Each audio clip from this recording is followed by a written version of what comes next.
नमो वज्रायाणं नमो लोय सव्यसाहूणं वन्दितु सर्वसिद्धे ध्रुवमचलमणोवमं गतिं पत्ते वोच्छामि समयपाहुड मृणमोऽसुधकेवलीभणिदं नमः समयसाराय स्वानुभूत्या चकासते चित्स्वभावाय भावाय सर्वभावान्तरक्षिते निज स्वरूप को परम रस जामे भरो अपार वंदो परमानंदमय समय सार अभिकार। पुण्य पाप अधिकार समापन की ओर था, लेकिन अभी अपनी इस पर चर्चा चल रही है कि थोड़ा सा इसको रिवीजन देख लें, क्योंकि बीच में क्रम टूट गया था। तो हमने लास्ट जो पिछला 2 दिन पहले अपना हुआ था, वहाँ हमने शुरू की 2-3 गाथाएं पढ़ी थी कि पुण्य और पाप, अज्ञानी को ऐसा लगता है कि इन दोनों में अंतर है। किसको ऐसा लगता है कि इन दोनों में अंतर है? अज्ञानी को। लेकिन वास्तव में इन दोनों में अंतर नहीं है। लेकिन ये बात भी कथनचित किसी अपेक्षा से ही समझना, क्योंकि ऐसा नहीं है कि पुण्य और पाप में सर्वथा अंतर है ही नहीं। पुण्य और पाप में अंतर ना हो तो फिर जैसे पुण्य करें वैसे पाप करें और दोनों के फल में स्वर्ग जाना चाहिए। फिर तो स्वच्छंदता का पोषण हो जाएगा कि सब क्यों हम पूजा पाठ करें, जब पूजा पाठ करने में पुण्य होता है, खेल कूद और मौज मस्ती में पाप होता है। ठीक है, लेकिन जब दोनों एक समान हैं, दोनों संसार के कारण हैं, तो फिर हम पूजा ही क्यों करें? हम तो इससे बढ़िया खेल लेंगे, टीवी देखेंगे, खाएंगे पिएंगे, मौज करेंगे। तो ऐसा नहीं है कि पुण्य और पाप में अंतर नहीं है। पुण्य और पाप में जमीन आसमान का फर्क है। लेकिन जब बात करते हैं मोक्ष की और बंध की, तो वो पुण्य भी बंध का ही कारण है, मोक्ष का कारण नहीं है। क्योंकि यहाँ किस अज्ञानी जीव को समझा रहे हैं जिसको ऐसा लगता है कि पुण्य करने से तो मुक्ति होगी और पाप करने से बंध होगा। उसको ये समझा रहे हैं कि पुण्य हो या पाप हो, दोनों से बंध होता है। ठीक है। और जो पिछला अपना स्वाध्याय हुआ था उसमें एक चर्चा आई थी। उसमें हमने क्या कहा था कि पुण्य को परंपरा से मोक्ष का कारण भी कहा है। ठीक है, तो उस पर एक प्रश्न आया अपने पास कि इसको थोड़ा और स्पष्ट करें कि पुण्य बंध को परंपरा से मोक्ष का कारण कैसे कहा है। देखो, पुण्य बंध है और बंध है वो तो मोक्ष का विपरीत है। तो जिससे बंध हो रहा है उससे मुक्ति कैसे हो सकती है? बिल्कुल नहीं हो सकती, कदापि नहीं हो सकती। तो फिर आचार्य ने कैसे लिखा? तो हमने ये भी चर्चा की थी कि वास्तव में हम किस पुण्य की बात कर रहे हैं। सच पूछें तो पुण्य ज्ञानी को ही होता है, अज्ञानी को पुण्य नहीं होता। क्यों नहीं होता? क्यों नहीं होता? क्योंकि उसको अभी कारण विपरीतता है। वो विषय का त्याग तो करता है, लेकिन सुख बुद्धि उन विषयों में ही पड़ी है।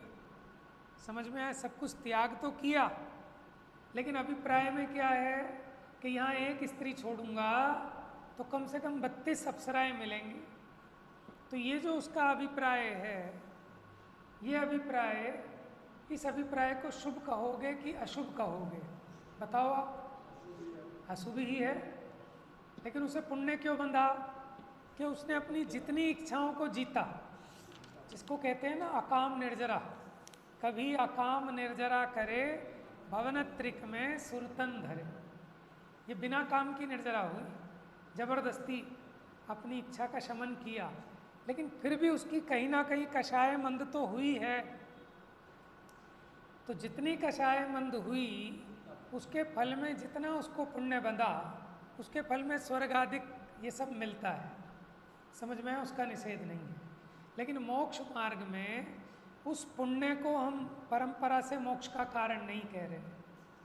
किस पुण्य को मोक्ष का कारण कह रहे हैं कि देखो, तत्व विचार में जब आपने अपना उपयोग लगाया, वो पुण्य भाव है कि पाप भाव? तो वो परंपरा से आपके मोक्ष मार्ग में सहकारी होगा कि बाधक होगा? समझ में आया? आप जब आत्मस्वरूप का विचार कर रहे हैं, सात तत्वों का विचार कर रहे हैं, भेद विज्ञान कर रहे हैं, वो जो आपकी भावना है वो शुभ भाव है, अशुभ भाव है या शुद्ध भाव है?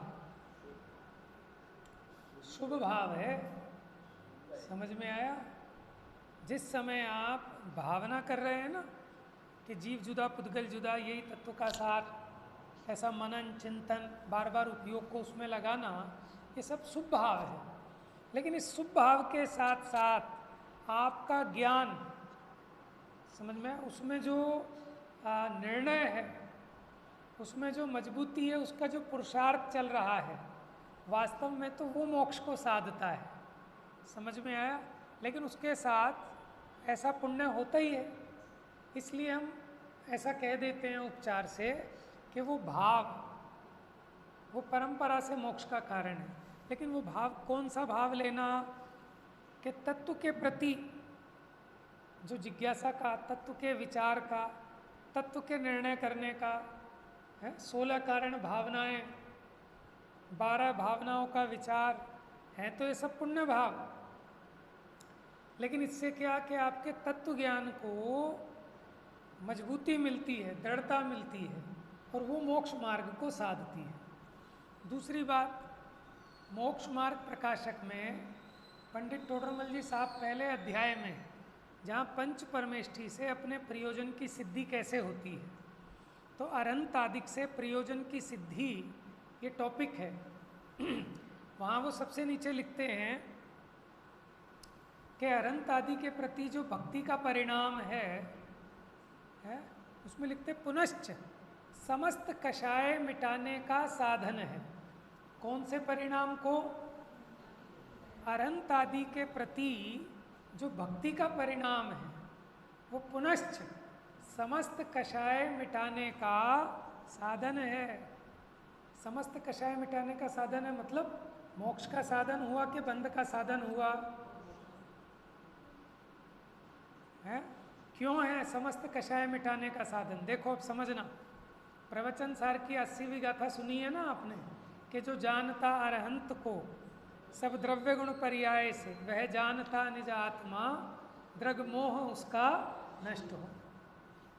तो अरहंत के प्रति जो बहुमान आ रहा है, वो क्यों आ रहा है? कि इन भगवान की दुआ से मेरे माने बिजनेस बढ़िया चल रहा है, इन भगवान की कृपा से शरीर में रोग नहीं है, इन भगवान की कृपा से बच्चे आज्ञाकारी हैं, है? ऐसी भावना नहीं है उसकी। उसकी कैसी भावना है? क्यों आ रहा है उनके प्रति बहुमान? कि जो स्वरूप मुझे चाहिए, ऐसा स्वरूप इनके पास है, इनको देखकर मुझे अपने स्वरूप की याद आती है, और ये मेरा लक्ष्य है, ये मेरी साध्य दशा है। उसे देखकर जो बहुमान आता है, उससे अपने तत्व ज्ञान को बल मिलता है। समझ में आया ना? तो मोक्ष मार्ग की प्रेरणा मिलती है और अपना मोह मंद पड़ता है। देखो, जिससे मोह तीव्र हो उससे संसार बढ़ेगा, और जिससे मोह घटे संसार घटेगा। संसार का घटना माने मोक्ष की दिशा में बढ़ना।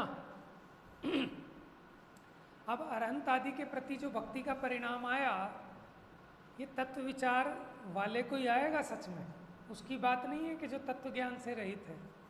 क्योंकि असली बहुमान तो वही है ना कि मेरा स्वरूप भी भगवान जैसा है, भगवान ने ऐसी सुखमय दशा को पा लिया है, माने जो उस पर रीझा है कि मुझे भी ऐसा ही स्वरूप चाहिए। समझ में आया? तो ये मोक्ष का कारण होगा कि नहीं होगा, ये बात अलग है कि उससे पुण्य बंध भी होगा, क्योंकि जितना राग है वो तो बंध का कारण है। लेकिन ये कसाई की अत्यंत मंदता वाला परिणाम है। बंध तो होगा, लेकिन कर्म के अनुभाग कैसे बंधेंगे? लेकिन अब इसमें भी देखना जो पाप प्रकृतियां हैं उनका अनुभाग तो कम बंधेगा ही नहीं, और जो पुण्य प्रकृतियां हैं उनका अनुभाग ज़्यादा होगा। लेकिन आत्मा का घात करने वाले तो घातिया कर्म है, अघातिया कर्म तो ज़्यादा मतलब है नहीं उनसे। जो 4 घातिया कर्म हैं, ज्ञानावरणी, दर्शनावरणी, मोहनीय और अंतराय, अगर ये बढ़े, इनके स्थिति अनुभाग बढ़ें तो आत्मा के घात में ज़्यादा निमित्त होंगे, और अगर ये घटें तो फिर आत्मा का ज्ञान, दर्शन, सुख, वीर्य ये गुण खिलेगा तो ये मोक्ष मार्ग में बढ़ेगा आगे। अभी जीव मोक्ष मार्ग में क्यों नहीं चल पा रहा? कि उसके मोह का तीव्र उदय है ना, और उस मोह के तीव्र उदय में इसको अच्छी बात भी समझ में नहीं आती। अगर मोह का मंद उदय ना हो तो इसको बात सही लगने वाली नहीं है। अंतराय कर्म का क्षयोक्षम ना हो तो इसका पुरुषार्थ ही ना जगे तत्व विचार करने में। ज्ञानावरणी का अगर उतना क्षयोक्षम ना हो, मंदता ना हो, तो सुन भी ले, भावना भी हो, लेकिन कुछ समझ में ही ना आए। तो मेन जो ये 4 घातिया कर्म हैं, अरहंत आदि की भक्ति में, तत्व विचार में जब अपना वो भाव लगता है तो वो अत्यंत मंद कषाय रूप परिणाम होने से घातिया कर्म बंधते तो हैं, लेकिन उनका अनुभाग बहुत अल्प बंधता है, जिससे अपना माने वो मोह भी मंद होता है, अज्ञान भी मंद होता है, और इस जीव का अपना अंतराय कर्म का क्षयोक्षम होने से इसका अंतर्बल जागृत होता है। इस अपेक्षा हमने कहा कि वो पुण्य परंपरा से मोक्ष का कारण है। देखो, अपेक्षा बराबर समझना, पुण्य तो बंध ही है, वो मुक्ति नहीं है, मुक्ति का कारण नहीं है, लेकिन वो जो पुण्य भाव है उसका विषय क्या है, उसका अभिप्राय क्या है। अब अभिप्राय तो उसका सम्यक है, वो नहीं चाहता कि मेरे को पुण्य बंध हो, उसे कोई भोग सामग्री नहीं चाहिए, उसे तो बहुमान वीतरागता का है। माने वीतरागता के प्रति जो अनुराग है तो वो भी बंध का कारण। एक तो रागियों के प्रति राग और एक वीतरागियों के प्रति राग। कौन सा भाव अच्छा है? देखो, राग तो कोई भी अच्छा नहीं है, दोनों में दुख है, लेकिन अंतर है कि नहीं है दोनों में? है। जिसे वीतरागी अच्छे लग रहे हैं, जिसे त्याग अच्छा लग रहा है, ये उसकी कैसी होनहार का परिचायक है। और जिसे रागी अच्छे लग रहे हैं, जिसे खाओ पियो मौज करो, क्या छोड़ना, यावत जीवम घृतम पीवम, है रणम कृत्वा, नहीं वो यावत जीवेत सुखम जीवेत, रणम कृत्वा घृतम पीवेत। उसके आगे की लाइन याद है भाई साहब? मुझे भी याद नहीं रहती उसके आगे की। उसका अर्थ ये है कि भैया आगे तो फिर ये ख़त्म है, आगे कोई दूसरा जन्म वनम तो कुछ है नहीं, इसके बाद कुछ नहीं, यही है जो है, तो लूट लो जितना लूट सको। हाँ ठीक है। तो अब नहीं, देखो, वीतरागता नहीं, वीतरागता के प्रति जो राग है, समझ में है? माने उसकी दृष्टि में वीतरागता उपादेय है, राग उपादेय नहीं है। राग आ रहा है, लेकिन उस राग का निषेध वर्त रहा है, और उस जीव को उत्कृष्ट कोटि का शुभ भाव है। क्या कहा? उसको उत्कृष्ट कोटि का शुभ भाव होता है। माने तीर्थंकर के प्रति बहुमान आया, राग आया, लेकिन भीतर में भेद विज्ञान करता है कि ये राग भी उपादेय नहीं है, ये राग भी मुक्ति में बाधक है। ऐसा जो उसका विचार चल रहा है, ये भी पुण्य भाव हो रहा है, इससे उसको और अधिक पुण्य हो रहा है, क्योंकि वो निर्वांचक है। समझ में है? अब ज़्यादा तो शब्दों में नहीं समझा सकते, लेकिन आप उसकी भाव भासना करना कि हम जब पुण्य का निषेध, पुण्य का निषेध, पुण्य का निषेध करते हैं, तो हम पुण्य में भला मानने का निषेध कर रहे हैं कि जो पुण्य में संतुष्ट हो गया, लेकिन पुण्य में तो संतुष्ट नहीं होता। लक्ष्य वीतरागता का है, लेकिन उसके साथ जो पुण्य भाव होता है उसका ज्ञानी को हर्ष भी होता है। क्यों? कि पापों से बचा, तीव्र कषाय से बचा। इसका हर्ष भी है।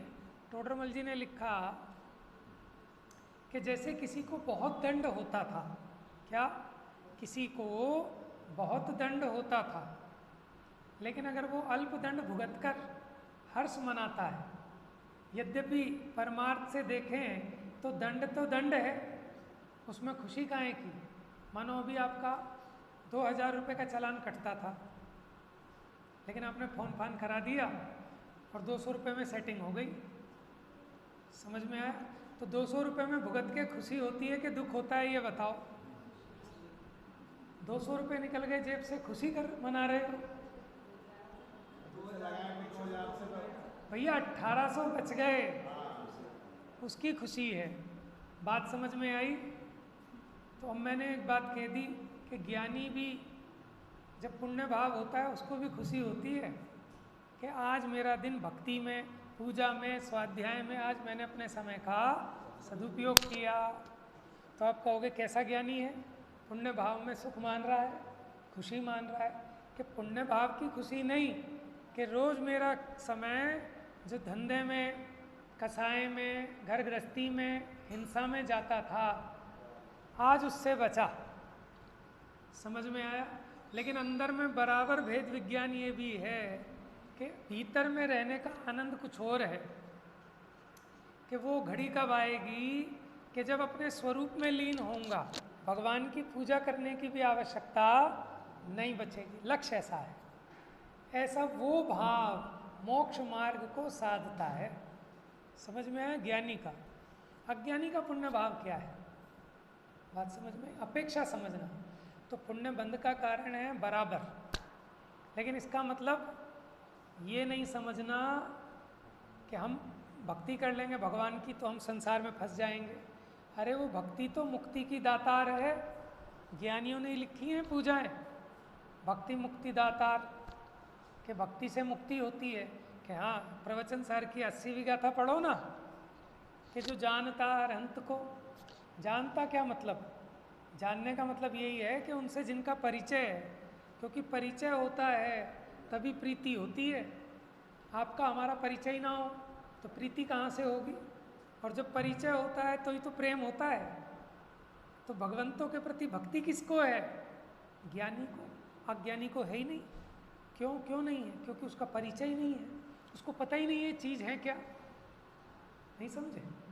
माने कोई बढ़िया आदमी हो, सज्जन आदमी हो, आपको उसके प्रति भक्ति है। क्यों? क्योंकि आप जानते हो कि बहुत बढ़िया है, ये सज्जन है, लेकिन आपको पता ही नहीं। तो आपको भक्ति आएगी उसकी? हैं? नहीं आएगी। ऐसी अनंतों के प्रति भक्ति किसको आती है? कि जो जानते हैं क्या चीज़ है ये सुखी हैं। अज्ञानी को किसके प्रति भक्ति आती है? कि साहब बहुत बड़ा मंत्री है, कि विधायक है, कि IAS है, कि बहुत बड़ा सेठ है। समझ में आया ना? उसको उसका बहुमान आ रहा है। उसको जो बहुमान आ रहा है वो पाप भाव है। क्यों? क्योंकि उसको पद की, प्रतिष्ठा की, भोगों की, उसकी आसक्ति का सूचक है। और जिसको अनंतों के प्रति बहुमान का भाव आ रहा है, इसका मतलब उसको वीतरागता पसंद है। बात समझ में आ रही? तो इस भाव से उसका मोह पुष्ट होगा कि मंद होगा? समझ में आए? हम इस पवित्र भाव की बात कर रहे हैं जिसको आचार्य विशुद्ध भाव भी कहते हैं। उसी को हमने पुण्य भाव भी कह दिया। लेकिन वो पुण्य भाव की बात नहीं है कि जिसमें भोगों की आकांक्षा है। समझ में आया? ज्ञानी का पुण्य नहीं है गरीब को 2 रोटी खिला दी, वो मोक्ष मार्ग में साधक कैसे होगा? जो तत्व ज्ञान सहित है, समझ में आया ना, जिसका लक्ष्य ठीक है, उसके साथ भी वो सारी क्रियाएं पुण्य वाली हैं, वो सारे भाव पुण्य भाव वाले हैं, लेकिन उनको कदाचित समस्त कषाय मिटाने का साधन लिखा। और फिर आगे लिखा, इनसे घातिया कर्मों का जो अनुभाग है वो हीन होता है, उनकी निर्जरा होती है, और उससे वीतराग विज्ञान, ये जो विशेष प्रयोजन है वो सिद्ध होता है। किससे? अरहंत आदि की भक्ति से। और अरहंत आदि की भक्ति को क्या कहोगे? पुण्य भाव के पाप भाव के शुद्ध भाव हैं? नहीं, अनंत आदि की भक्ति के प्रति जो परिणाम है वो विशुद्ध भाव है, जिसको पुण्य भाव कहते हैं। तो हम उस पुण्य भाव को परंपरा से, वो भी डायरेक्ट नहीं कि उस पुण्य भाव से नहीं। अब देखो, उस पुण्य भाव से कसाय गली, मोह गला, फिर हल्का ही उदय में आएगा, फिर ये जीव वैसे ही भेद विज्ञान, वैसी भक्ति, वैसा स्वाध्याय चिंतन, वो सब करता पाया गया, तो फिर जो नवीन कर्म बंधेगा वो और हल्का बंधेगा। जब हल्का बंधेगा और इसके परिणामों के निमित्त से उसके भी अपकर्षण हो जाएंगे और हल्का उदय में आएगा। फिर जो नवीन बंधेगा वो बहुत ही हल्का, और जो कर्म का जगन्य उदय है वो बंध का कारण नहीं होता। माने जब जगन्य उदय होता है ना कर्म का, तो वो अपना कार्य करने में समर्थ नहीं होता, बस वहाँ जीव काम कर जाता है, वहाँ इसको सब प्रयोजन की सिद्धि हो जाती है। क्षण भर निज रस को पी चेतन, मिथ्यामल को धो देता है। समझ में आया? तो इसलिए बुद्धिपूर्वक हमने ये बात भी कही थी कि मन नहीं लगता हो तो भी जबरन मन को लगाना, क्योंकि यहीं से समझ में आएगा सब। जब समझ में आएगा तो फिर मन भी लगने लगेगा। पहले तो समझ में आए कि कितनी कीमती चीज़ है, अभी अपने को यही समझ में नहीं आ रही, और समझ में आ जाएगी तो हम हटने तैयार नहीं होंगे, हम इसके लिए खाना छोड़ने तैयार हो जाएंगे। जिसको समझ में आता है ना कि पेमेंट आ रही है, अब गिनने दो, ये बड़ा इम्पोर्टेंट काम है, रात हो रही है, होने दो, खाना तो कल भी खा लेंगे। समझ में आया? तो बताओ, खाने के लिए छोड़ेगा कि पेमेंट आ रही है? नहीं तो भैया 10 साल से फंसी हुई पेमेंट थी, फिर कब नसीब होगी? आ रही है ना उसको, उसकी महिमा। ऐसे ही जीव को जब इसकी महिमा आएगी तो इसके लिए रोटी छोड़ेगा, घर छोड़ेगा, लेकिन इसको नहीं छोड़ेगा। बात समझ में आ रही? तो इस अपेक्षा हमने कहा था कि वो जो पुण्य, हमने बंध नहीं, उसके साथ जो आत्मा का स्वाभाविक भाव है, जिसको आचार्य देव विशुद्ध भाव कह रहे हैं, उसको उन्होंने परंपरा से मुक्ति का कारण भी कहा है। इसमें कहीं कोई निषेध नहीं है, ठीक है? निषेध उसका है जो ये सोचता है कि भगवान की भक्ति करते करते मुक्त हो जाऊंगा। बात तो सच्ची है, लेकिन उसकी अपेक्षा समझता नहीं है कि तू आज आया भगवान के दर्शन करने, कल को किताब भी खोलेगा, ये भगवान कह क्या रहे हैं वो भी सुनेगा, समझेगा, ठीक है ना? हाथ पे हाथ धरे ऐसे करना, कुछ ना रहा जैसे, सब कुछ यहीं से तो सीखेगा। माने धर्म का प्रारंभ ही मंदिर आने से होता है। अब जो मंदिर ही आने तैयार नहीं है, आगे कैसे बढ़ेगा? आप अपना और सबका सोच लें। हम और आप के पहले ही दिन इतने समझदार थे क्या? हर कोई क्या ज्ञानी पैदा होगा क्या? सब अज्ञानी पैदा होते हैं, ठीक है ना? लेकिन ज्ञानी बनने का मार्ग भी ऐसे ही मिलेगा। हम भी शुरू में यही पूजा करते थे कि इससे हम पास हो जाएंगे, आज ज़रूर भगवान के दर्शन करके आओ क्योंकि पेपर है, तो आज हम पास हो जाएंगे। पेपर देते थे तो नौ नमोकार मंत्र पढ़ते थे कि पेपर अच्छा हो जाएगा, रिजल्ट आने वाला हो तो नमोकार मंत्र पढ़ते थे, ठीक है ना? इसलिए निषेध किसी चीज़ का नहीं है, निषेध है खोटे अभिप्राय का।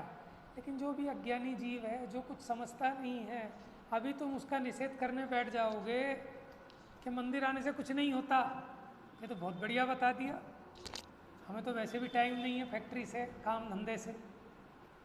बात समझ में आई? इसलिए बहुत जिम्मेदारी है कि आप जितनी बात समझ गए उतनी बात एक दिन में थोड़ी ना समझा दोगे सामने वाले को। तो इसलिए आचार्य ने बहुत सोच समझ के लिखा है, और ये सारी बातें लिखी हैं कि भगवान का दर्शन करने से ऐसा होता है, पूजा करने से ऐसा होता है। इसमें कोई गप नहीं है, कोई झूठ नहीं है, ये सब सच है, ये तो होता ही है। लेकिन ज्ञानी को इसकी वांछा नहीं होती। पहले इसके लालच में आदमी करता है, करते करते उसको सद्बोध हो जाता है, थोड़ी कसाएं मंद होती हैं, फिर उसके अंदर के चक्षु जागृत होते हैं कि भाई जब तू पूजा करता है तो थोड़ा स्वाध्याय भी तो कर, भगवान कह क्या रहे हैं, अपनी तो सुना ली, अब भगवान की भी तो सुन ले भाई। डॉक्टर को अपनी सुना ली कि साहब खांसी बहुत है, जुकाम है, सर में दर्द है, ये है, वो है, ढंग है, फलाना है, अपनी सुना के अब डॉक्टर की सुनोगे कि नहीं सुनोगे? और नहीं सुनोगे तो फिर वैसे के वैसे ही रहने वाले। लेकिन ये बात भी कब समझ में आएगी कि जब आओ तो सही एक बार। फिर ये जीव स्वाध्याय में बैठेगा तो पहले दिन थोड़ी ना उस अभिप्राय से बैठेगा, पहले दिन तो इसलिए बैठेगा कि सब इधर उधर भी देखेगा कि हाँ मैं भी अब स्वाध्यायी हो गया। लेकिन धीरे धीरे धीरे धीरे, एक भजन है ना कि मोक्ष पथ मिलता है धीरे धीरे, सब चीज़ धीरे धीरे भैया, धीरे धीरे। तो हमें क्या लगता है कि हम अपने आप को समझते हैं ज्ञानी और दुनिया हमें दिखती है अज्ञानी। तो कोई पूजा कर रहा है तो बड़ा बेवकूफ़ है, काहे के लिए पूजा कर रहा है, इससे कोई तेरा भला थोड़ी हो जाएगा, भला तो अपने स्वरूप में लीन हो जाए उससे हो जाएगा। ये तो बात ठीक है, लेकिन आचार्यों ने ऐसी शैली कभी नहीं अपनाई। वो तो ये कहते हैं इसके बिना वो काम अधूरा है। तुमने पूजा तो की लेकिन स्वाध्याय नहीं किया, तो ये नहीं कहते कि क्या लाभ है, कि लाभ क्यों नहीं है, बहुत लाभ है, लेकिन उसके बिना ये अधूरा है। और हम क्या करते हैं, हम उसका निषेध ही कर देते हैं, तेरा तो बेकार है, तेरी तो ज़िंदगी खराब है, तूने अगर इसे नहीं समझा। बात तो सच्ची है, लेकिन किसको कैसे समझाना, कौन कहाँ किस भूमिका में है ना। किसी टोडरमल जी ने लिखा है कि सामने वाले को देखकर उपदेश दिया जाता है। अगर किसी को शीत का बुखार चढ़ा है और आप ठंडी औषधि दे दें तो वो मरण को प्राप्त होगा, और उष्णता का बुखार है और गर्म औषधि दे दें तो मरण को प्राप्त होगा। बात समझ में आए? तो विवक्षाएं जिनागम में बहुत है। अभिप्राय सही ग्रहण करना, उसकी विवक्षा को यथार्थ ग्रहण करना, और इसमें अड़ना नहीं कि आपने कह दिया कि पुण्य मोक्ष का कारण है तो मिथ्यात्व हो गया। कैसे कैसे हो गया, कहने से थोड़ी ना होता है, वो तो मान्यता का नाम है। हाँ, आप ये मानो विषयों में सुख है, क्योंकि पुण्य से विषय मिलेंगे, इसलिए पुण्य को भला मानता है अज्ञानी, और ज्ञानी पुण्य को भला नहीं। कहने का मतलब क्या, जो विशुद्ध भाव हुए वो अपने स्वाभाविक भाव को छूते हुए ना उसकी तरफ झुकते हुए जो परिणाम है, भले ही वो राग भाव है, लेकिन फिर भी वो राग भाव किसके प्रति है, कि जो स्वाभाविक भाव है ज्ञान दर्शन सुख बल, और वो जिसको व्यक्त हुआ उसके प्रति का अनुराग है। समझ में आए? वो स्वभाव के सन्मुख जाता हुआ भाव है वो भी पुण्य भाव, लेकिन उसको विशुद्ध भाव कह रहे हैं। बात समझ में आ रही है? और फिर आप ये देखो, मोक्ष मार्ग में सम्यक दर्शन से पहले 5 लब्धियाँ होती हैं। वो सम्यक दर्शन होने में कार्यकारी हैं कि बाधक हैं?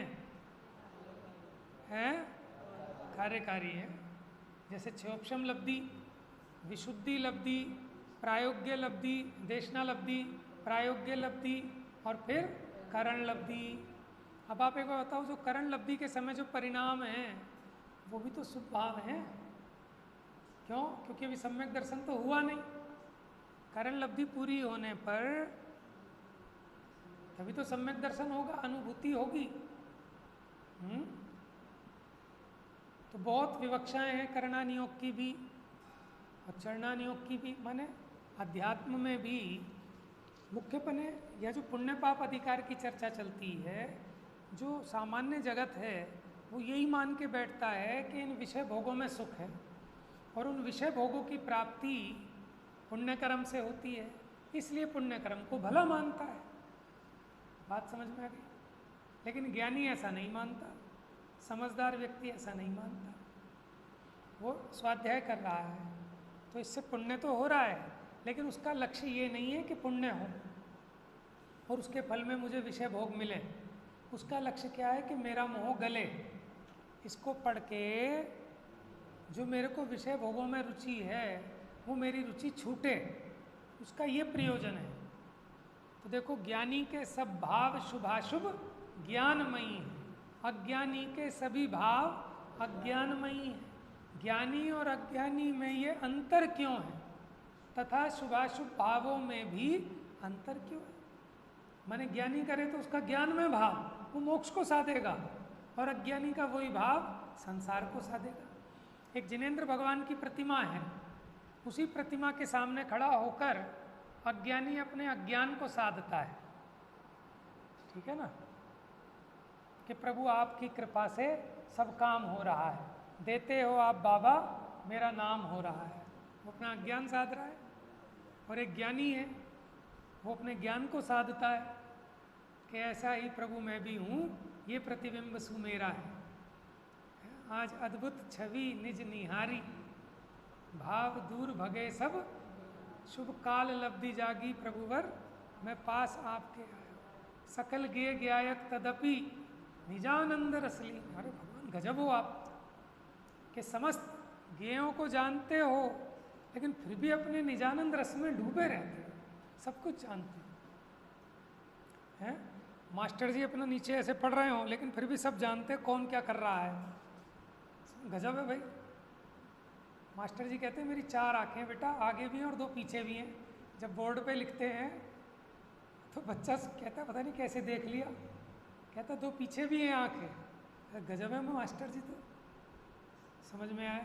तो ऐसे भगवान आप तो गजब हो कि 3 लोक के सारे विषयों को एक साथ एक समय में युगपत जानते हो, और हम एक एक विषय के पीछे पागल हुए फिर रहे हैं और फिर भी उसको पूरा नहीं भोग पाते, जान पाते। भोगते तो क्या है, जानते ही हैं, लेकिन ऐसा मानते हैं कि मैंने भोग लिया।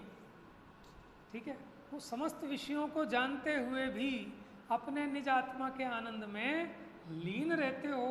आपकी ये जो केवल ज्ञान कला है, इस पर मैं रीझ गया, मुझे भी यही चाहिए और कुछ नहीं चाहिए, इससे नीचे नहीं। अब इसका जो पुण्य भाव है ये संसार को साधेगा कि मुक्ति को साधेगा, समझने की बात है, हट की बात नहीं है। ठीक है ना, सारा का सारा अभिप्राय का खेल है। उसके अभिप्राय में क्या है, पुण्य ज्ञानी को भी होता है, अज्ञानी को भी होता है, समझ में आया। दोनों की दिशा भेद है, तो दिशा भेद से उसमें अंतर पड़ जाता है, बहुत फर्क पड़ जाता है। बिल्ली चूहे को भी पकड़ती है और अपने बच्चों को भी पकड़ती है उसी दांत से। कितना फेर है पकड़ पकड़ में, हाँ? गालियाँ जमाई को भी सुनाई जाती हैं और किसी शत्रु को भी सुनाई जाती है। कितना फेर है गाली गाली में, है? काहे से? अभिप्राय से देते हैं गाली और लगती है स्वाली। क्यों? अब तो बंद हो गए, हम तो सुनते ही हैं, टोडरमल जी का उसमें पड़ा है, लेकिन आपके गांव वगैरह में अभी भी चलती है। अब जो ये नीची कास्ट होती है ना, धोबी वगैरह, उनके यहाँ तो चलता है, और गांवों में अभी भी चलता है कि कपड़े सड़ा देना, वो हल्दी के छापे वापे मारना, हैं? गालियाँ गाई जाती हैं। तो अंतर काहे का है? अभिप्राय का। तो उसका सम्यक अभिप्राय मोक्ष को साधता है। एक आपको दंड वाला उदाहरण दिया कि वो दंड होने पर भी खुश क्यों हो रहा है, कि दंड भुगतने का सुख नहीं है, कि जितना बचे मेरी मैली परिणति, वो है ना। खुद अमृत चंद्राचार्य लिखते हैं, यद्यपि मैं तो शुद्ध मात्र चैतन्य मूर्ति हूँ, फिर भी परिणति मलिन हुई है मोह उदय से। परम विशुद्धि को पावे वह परिणति मेरी, समय सार की आत्मख्याति नामक व्याख्या। वो भी बुद्धिपूर्वक अपने उपयोग को समय सार की टीका लिखने में लगाना चाहते हैं। क्यों? क्योंकि इसको लिखूंगा, इसका विचार चलेगा तो मोह मंद पड़ेगा, वापिस भीतर में जाऊंगा। बात समझ में आई? तो जो ऐसा कहा कि वो जो शुभ भाव है वो भी कदाचित परंपरा से मुक्ति का कारण कहा, तो बात कुछ समझ में आ रही है आपको? पुण्य में उपाधि पाने की बात नहीं, लेकिन उसको साधन बनाकर कैसे ज्ञानी प्रयोग करता है। चाहे वो स्वाध्याय की क्रिया है, चाहे पूजा की क्रिया है? चाहे चर्चा की क्रिया है, चाहे तीर्थ यात्रा है, वो सबसे अपना मोक्ष मार्ग साधता है। और अज्ञानी इन सबसे अपना, कैसा आप चलो घूमने चलते हैं, एक पंथ दो काज हो जाएंगे। क्या? कि यात्रा की यात्रा, पिकनिक की पिकनिक। तो उसने क्या साधा? बोर हो गए घर में पड़े पड़े, चलो मंदिर ही चलते हैं। क्या साधा? मोक्ष मार्ग साध रहा है कि संसार साध रहा है? वो भी पुण्य तो बांध लेगा, जितने उसके वहाँ परिणामों में मंदता आएगी, कसाय मंद होगी, उसके माफिक पुण्य बांध लेगा। लेकिन उसका वो पुण्य भाव उपचार से भी, व्यवहार से भी मोक्ष का कारण नहीं कह सकते। बात समझ में आ रही है?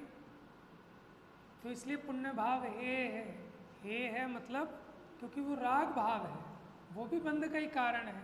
तत्व विचार के काल में जो पुण्य हुआ वो भी है तो खरेखर बंध का ही कारण।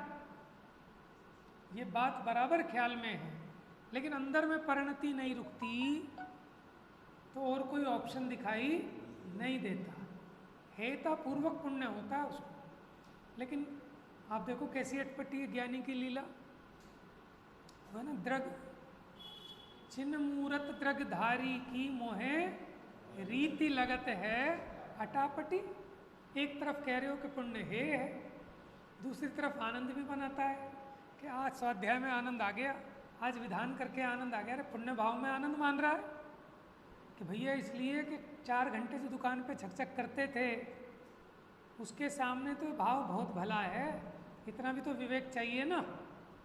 सब एक समान थोड़ी ना है। दुकान पे बैठने का भाव और पूजन विधान में लगने का भाव क्या एक समान है? विधान की बात आ गई तो बता दूं, परसों अपने मंदिर जी में पंचपरमेष्ठी विधान है। पंचपरमेष्ठी ना, पंचपरमेष्ठी बहुत बढ़िया। देखो यहाँ कितना लाभ है कि किसी का कुछ भी भाव होता है तो व्यक्ति विधान रचाता है। बाकी चीज़ों में क्या दम है? अपनी भी परिणति सुंदर हो और अपने निमित्त से दूसरों की भी। तो विधान का लाभ तो सबको लेना चाहिए, क्योंकि पंचपरमेष्ठी के गुणगान करते हैं उसमें। और सच पूछे विधान का मतलब क्या होता है? विधान माने क्या होता है? उपाय, है ना। उसका नियम, कानून, रूल, प्रोसीजर, ये सब विधान है। ये संविधान, तो उसका सम्यक विधान क्या है? तो मुक्ति का क्या विधान है? ये पंचपरमेष्ठी कैसे बने, किस विधि से बने, ये पंचपरमेष्ठी होने का क्या विधान है, उसकी चर्चा उसमें आती है। तो पांचों परमेष्ठी के स्वरूप को समझना माने अपने स्वरूप को समझना है।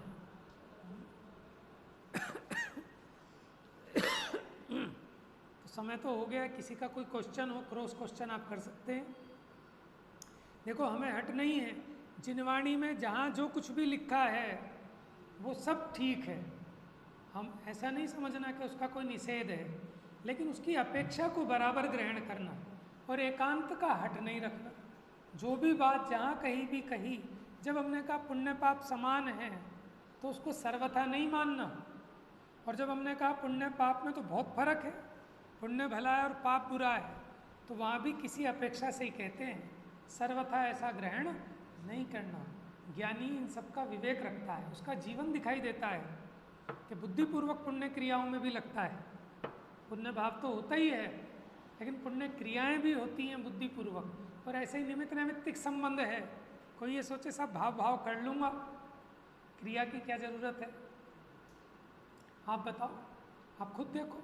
आप सोचो कि घर में बैठ के स्वाध्याय कर लूँगा, घर में बैठ के यूट्यूब पे सुन लूँगा, और एक आप उस अपने प्रमाद को छोड़कर स्वयं उठकर आंधी में, बारिश में, सर्दी में, गर्मी में, ठीक है ना, 10 कामों को छोड़कर आते हैं, फिर यहाँ बैठते हैं, उसको जब सुनते हैं, समझ में आए?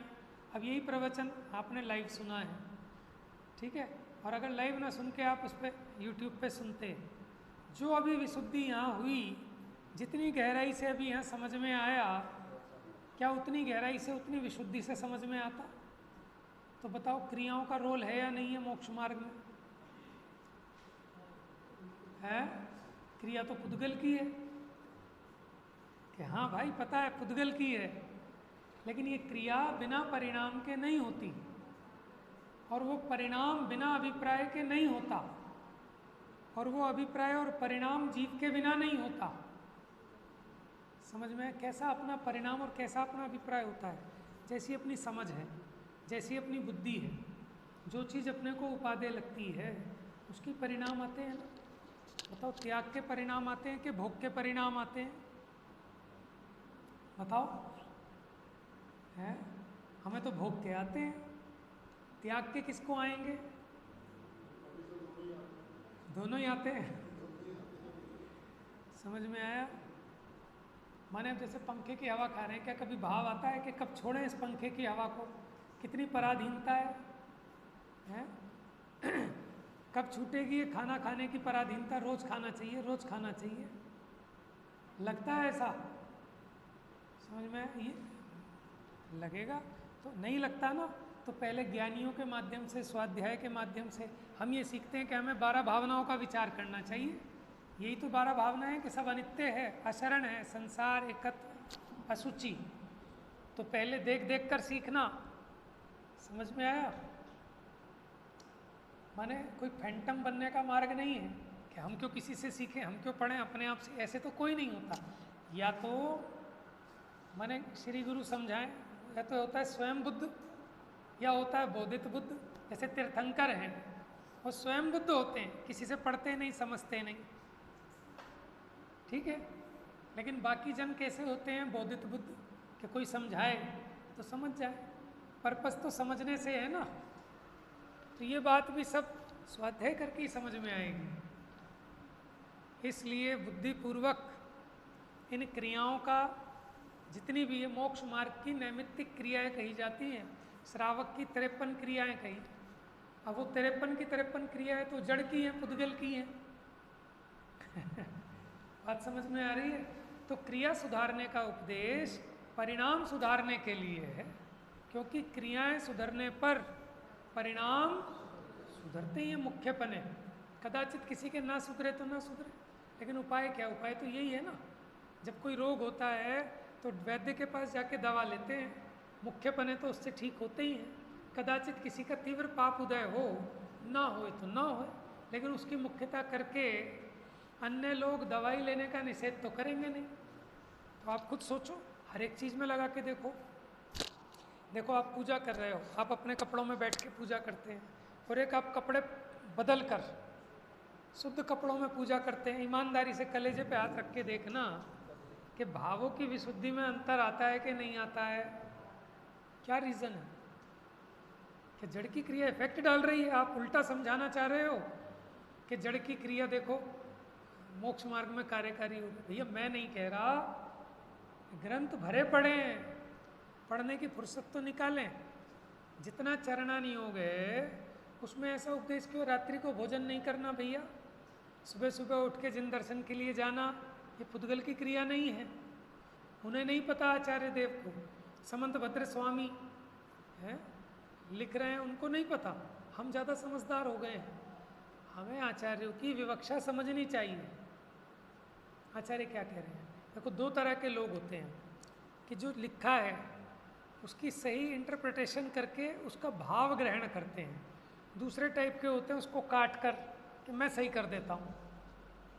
तो क्या काम करना है कि आचार्यों ने जो समझाया है उसको अपनी बुद्धि में सेट सही तरीके से करना है, या फिर आचार्यों ने जो लिखा है उनको करेक्ट करना है कि नहीं ये आचार्य तो हल्के थे, ये तो चरणानी योग का, ये तो प्रथमानी योग का ग्रंथ है, इसकी बात नहीं, तो व्यवहार से लिख दिया। ऐसा है क्या?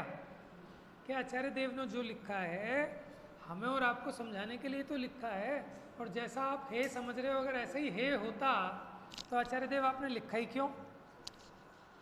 बात समझ में आई? तो जो लिखा है उसका बहुत बड़ा प्रयोजन है। हम कहते हैं कि आप प्रथमान योग की कथा पढ़ो, ये तो आप जड़ की क्रिया का उपदेश दे रहे हो, वो भी तो जड़ की क्रिया है, वो आप लोगे, पढ़ोगे, करोगे या सुनोगे, ये सब। लेकिन ऐसे ही निमित्त नैमित्तिक संबंध है कि भगवान के दर्शन किए और यहाँ परिणति सुधर गई। जिनवाणी के 4 वाक्य पढ़े, अंदर में शांति उत्पन्न हो गई है। ज्ञानियों का चेहरा देखा और देखते ही परिणाम चेंज होते हैं कि नहीं होते हैं? बताओ। अभी आप बड़ी कसाय में हो, तमा रहे हो, इतने में बेल बजी, डोर बेल है, और कोई त्यागी आ गए आपके यहाँ, कोई ज्ञानी पुरुष पधारे हैं, आपकी कसाय के भाव कहाँ भग जाते हैं? तत्व ज्ञान का भाव एकदम जागृत होता है कि नहीं होता? बोलो। माने जिससे हमने पूरे जीवन जिनवाणी सुनी और अंत समय में हम हॉस्पिटल में आईसीयू में पड़े हैं और उसका चेहरा दिख जाए तो पूरा समय सार याद आएगा कि नहीं आएगा? हैं? मानो मृत्यु शैया पे पड़े हों और पंडित जी साहब आ जाएं, ठीक है, उनको देखते से ही परिणति विशुद्ध होगी कि नहीं होगी, ऐसा क्या हो गया जड़ की क्रिया में? सामने किसी को देखा और परिणाम ऐसे पलट गए, है कि नहीं है निमित्त नैमित्तिक संबंध? तो इसका विवेक भी बराबर करना, और वो विवेक भी जिनवाणी सिखाती है, क्योंकि श्रावक श्रद्धावान, विवेकवान और अक्रियावान होता है कि क्रियावान होता है। समझ में आया? तो भैया हट नहीं रखना किसी चीज का, जिससे अपना भला हो वो काम करना है। समझ में आया? तो इसलिए ग्रंथों को पहले ठीक से पढ़ें, आद्योपांत पढ़ें, और ये सभी ग्रंथ उपकारी हैं, सबका एक ही प्रयोजन है कि जीव सुखी हो। इसलिए आचार्यों की विवक्षाओं को बराबर समझें, नहीं समझ में आए तो अपने से जो थोड़े से ज़्यादा जानते हों उनसे चर्चा करें, उनको भी नहीं आएगा वो और किसी से पूछ के बताएंगे। लेकिन ये जीव का समझने का अभिप्राय हो तो समझ में ना आए ऐसा होता ही नहीं। जैसे वो एकलव्य था, उसको वो सीखने की जिज्ञासा थी तो वो पत्थर की मूर्ति भी निमित्त हो गई उसमें सिखाने में, और जिसकी जिज्ञासा ना हो तो साक्षात केवली के समोसरण में भी जाके बैठे तो भी कुछ ना सीख पाए। खेल सारा किसका है? ये जीव की भावना का, कि उसकी भीतर में उतना वो उसके प्रति आकर्षण करने की जिज्ञासा, तो उसकी ऊर्जा अपने आप उछलती है। उछलता मेरा पौरुष आज, त्वरित टूटेंगे बंधन नाथ। ठीक है ना? लेकिन ये सब चीज़ भैया ये जिनवाणी सिखाएगी। जिनवाणी को कैसे पढ़ना, जिनवाणी का कैसा अर्थ ग्रहण करना, ये भी जिनवाणी पढ़ के ही समझ में आएगा। पूजा कैसे करनी, ये पुण्य है, ये भी जिनवाणी पढ़ के ही समझ में आएगा। लेकिन प्रॉब्लम क्या है कि हम पढ़ते नहीं हैं, हम सुनते तो हैं लेकिन पढ़ते नहीं हैं। पढ़ना भी बहुत इम्पोर्टेंट है, सुनना भी ज़रूरी है, साथ में पढ़ना भी ज़रूरी है, तभी तो मिलान होगा। नहीं तो हमें तो पता ही नहीं है। माने हमने कोई बात किसी से सुन ली और वो अपने अंदर घर कर गई तो हम हर जगह वही फिट करेंगे फार्मूला। लेकिन अगर हम ग्रंथ को आद्योपांत पढ़ेंगे तो हमारी बुद्धि जो है कुंठित हो रही है, जो हमारी बुद्धि की संकीर्णता है, जब हम देखेंगे अरे ये आचार्य ये लिख रहे हैं, ये आचार्य ये लिख रहे हैं, हम तो कहते थे ये बात कहोगे तो मिथ्या दृष्टि हो जाओगे, आचार्य क्यों कह रहे हैं ये बात, तब थोड़े हमारी बुद्धि के पट खुलेंगे। समझ में है ना? तो इसलिए जहाँ जहाँ जे जे योग्य छे तहाँ समझबू ते, कथन सब सिद्ध हो जाते हैं, उसकी विवक्षा बराबर पकड़ में आनी चाहिए। तो आज हमने सारी चर्चा किस विषय पे की? हमारे पास एक प्रश्न आया था भाभी जी का आपके यहाँ से, कि आपने जो पुण्यबंध को परंपरा से मुक्ति का कारण कहा, वो क्या अपेक्षा है? देखो अपेक्षा पूछनी चाहिए, हमें निषेध नहीं करना चाहिए, अपेक्षा पूछनी चाहिए कि उसकी क्या विवक्षा है। और जब आप कह रहे हो कि पुण्य से संसार होता है, बंद होता है, उसकी क्या विवक्षा है, तो विवक्षा समझ लो, सारी बात क्लियर है, कोई झगड़ा ही नहीं है। शेष चर्चा कल करेंगे। मिथ्यात्म नाश वे को ज्ञान के